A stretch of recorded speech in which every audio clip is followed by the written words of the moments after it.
Un cordial saludo al docente de la asignatura de bases antropológicas. Mediante este video del grupo número 4, el cual está conformado por los estudiantes Ana Ureña, Nayeli Vargas, Manuel Velarde y mi persona Gabriela Vallas, haremos el cumplimiento del foro número 1, cumpliendo con lo indicado, explicando sobre los distintos autores que formaron parte de la antropología filosófica. En este vasto y enriquecedor campo dividiremos nuestra intervención en secciones, explicando sobre los autores y, por supuesto, los aportes a la disciplina que estamos tratando. Comencemos este recorrido con los aportes de tres grandes filósofos muy importantes en la historia: Sócrates, Platón y Aristóteles. Puedo, en primer lugar, destacar a Sócrates, quien marcó un hito en la filosofía al centrar su interés en el ser humano. En su visión antropológica, el alma es el núcleo de la moralidad y la racionalidad, lo que confiere al hombre su capacidad para distinguir entre lo bueno y lo malo. A través de su método dialógico, el cual llama la mayéutica, Sócrates buscaba revelar la ignorancia de sus interlocutores, impulsándolos a reflexionar y descubrir verdades universales sobre la justicia y la ética. Siguiente voy a hablar sobre Platón. Platón es discípulo de Sócrates. Él desarrolló una visión dualista del ser humano, el cual está compuesto por el cuerpo y el alma. Según su teoría, el cuerpo es material y corruptible, mientras que el alma es inmaterial, inmortal y preexistente. Para Platón, el alma está destinada a regresar al mundo de las ideas tras la muerte, donde reside el verdadero conocimiento. En su antropología filosófica, el ser humano se realiza plenamente al orientar su vida hacia el cumplimiento de las ideas, guiado por la razón. En su visión enfatiza la dimensión espiritual del hombre y su capacidad para superar las limitaciones materiales a través de la búsqueda de lo eterno y lo universal. Y ya para culminar con mi intervención, hablaré sobre Aristóteles. Aristóteles va en contraste con Platón, pues él concibe el ser humano como una unidad inseparable de cuerpo y alma, lo que denomina hilemorfismo. Según esta teoría, el alma no es una entidad separada, sino la forma que organiza y da vida al cuerpo. Para Aristóteles, el ser humano es un animal racional, cuya felicidad, el cual denomina eudaimonía, es el fin último de la existencia. Para él, las virtudes, como la justicia, la fortaleza y la templanza, son hábitos que permiten al ser humano alcanzar el término medio entre el exceso y el defecto. Además, destaca que el hombre es social, es un ser social por naturaleza, y solo puede alcanzar su realización plena si está en comunidad. Bueno, mi nombre es Ana Ureña y como tema del día de hoy tenemos ¿qué busca la antropología filosófica y sus principales autores? En mi caso, hablaré de Arnold Glenn, el ser humano como Manuel Wesen. Arnold Glenn, uno de los principales representantes de la antropología filosófica, describe al ser humano como un ser carente. Manuel Wesen. Este concepto subraya la fragilidad y vulnerabilidad biológica del ser humano, comparándolo con otras especies animales.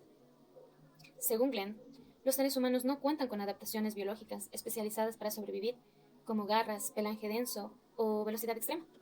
Esta carencia se convierte en una ventaja porque fomenta la creatividad, la innovación. En esencia, el ser humano es un ser que transforma su debilidad en fortaleza, gracias a la creación simbólica y cultural.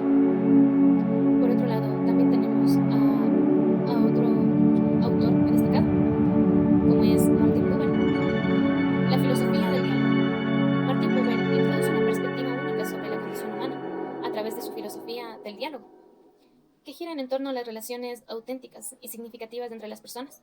Sus conceptos claves son: relación yo, tú, se refiere a una conexión genuina, directa y mutua entre dos seres. Esta relación, las personas no ven al otro como un objeto o medio, sino como un ser completo y valioso por sí mismo. Ejemplo, una amistad profunda o una interacción sincera. Por otro lado, también tenemos la relación yo-ello. Aquí el otro es percibido como un objeto o herramienta, algo que se utiliza o analiza. Estas relaciones suelen ser funcionales o superficiales. Ejemplo, una interacción transaccional en el trabajo. Buber sostiene que la verdadera naturaleza humana se comprende mejor en la experiencia del encuentro. Yo, tú, que refleja la capacidad de empatía, respeto y autenticidad. Este tipo de relación no solo define quiénes somos, sino que también da sentido a nuestra existencia en el mundo. La conexión entre Glenn y Buber. Ambos autores resaltan aspectos esenciales de la humanidad. Glenn subraya la importancia de la cultura como un sistema que compensa las carencias biológicas del ser humano. Buber enfatiza en las relaciones auténticas. Son la base de una intervención que aborda las contribuciones de Max Scheler y Helmut Plessner a la antropología filosófica. Max Scheler y Helmut Plessner, dos enfoques fundamentales de la antropología filosófica. La antropología filosófica se consolidó como una disciplina autónoma durante el siglo XX. Y dos de sus principales exponentes, Max Scheler y Helmut Plessner, marcaron su desarrollo con perspectivas complementarias y profundas. Ambos autores abordaron las preguntas sobre qué significa ser humano. Ofrecieron marcos teóricos que combinan la filosofía como aporte de la biología, la sociología y la psicología. Matt Zeller, el ser humano como ser espiritual. Matt Zeller, considerado uno de los fundadores de la antropología filosófica, centro de su reflexión en el ser humano como Homo spiritualis. Para Zeller, lo que distingue al ser humano de otros seres vivos no es solo su capacidad racional o su instinto, sino su apertura del mundo, Weltanschauung, y su orientación hacia los valores trascendentes. Zeller argumenta que el ser humano posee una capacidad única para optimizar el mundo, es decir, para situarse fuera de sí mismo, reflexionar sobre su existencia. Esta capacidad le permite trascender la limitación de su entorno inmediato y buscar valores superiores como la verdad, la belleza y el bien. Un aspecto clave de su filosofía es la crítica al dualismo cartesiano. Zeller rechaza la separación estricta entre cuerpo y espíritu, proponiendo una visión integradora en la que ambos aspectos están profundamente entrelazados. Para él, el cuerpo humano no es una mera máquina biológica, sino un medio a través del cual el espíritu se expresa y actúa en el mundo. Además de Zeller, introduce el concepto de ordo amoris, orden del amor, que le representa a la jerarquía de valores que guía las acciones humanas. Según el ser humano es capaz de elegir jerarquía, valores en la que eleva por encima de los meros impulsos biológicos. Helmut Plessner, la pasión excéntrica del ser humano. Por su parte, Helmut Plessner complementa las ideas entre Zeller con su teoría de la posición excéntrica. Según Plessner, el ser humano se caracteriza por autotrascendencia única, es capaz de verse a sí mismo desde fuera, como un objeto más en el mundo. Plessner define 3 leyes fundamentales: la vida que distingue al ser humano, ley de la medicación natural y artificial. Los seres humanos se relacionan con el mundo a través de mediaciones simbológicas como el lenguaje y la cultura. Ley de la positividad: el ser humano está condicionado por su entorno biológico y cultura, pero también puede distanciarse y reflexionar sobre él. Ley de la inclusión: el ser humano nunca está completamente determinado por sus circunstancias, siempre queda un margen de apertura y posibilidades, transformaciones. Plessner también enfatiza la dimensión corporal al ser humano. Para él, el cuerpo humano es más que un organismo biológico, es el medio a través del cual experimentamos y además sentimos al mundo. Esta idea acerca de Zeller, pero Plessner pone un énfasis particular en cómo esta corporalidad está mediada por la cultura y las estructuras sociales.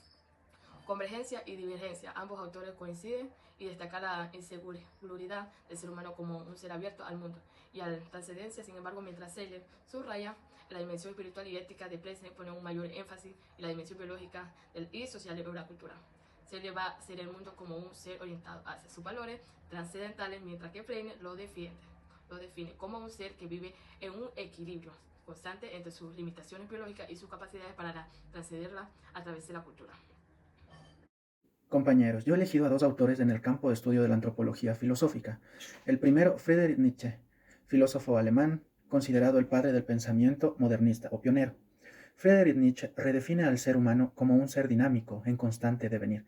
Es decir, se oponía a las visiones totalmente de esa época, en las cuales eran tradicionalmente basadas en la razón, el alma, lo moral, lo trascendental. Nietzsche propone al ser humano una voluntad de poder como principio fundamental, destacando los aspectos instintivos, creativos de la existencia. Para Nietzsche, el ser humano es creador de valores en un mundo sin sentido inherente, lo que implica superar las ataduras morales tradicionales y abrirse así nuevas posibilidades, ejemplificando la figura del superhombre. Su enfoque resalta la contingencia histórica del ser humano y critica el existencialismo metafísico como el optimismo ilustrado. El siguiente filósofo del cual quiero hablar es el francés Jean-Paul Sartre, el cual es considerado el pionero en el pensamiento existencialista. Sartre redefine al ser humano como un ser libre y responsable, cuya existencia procede a su esencia.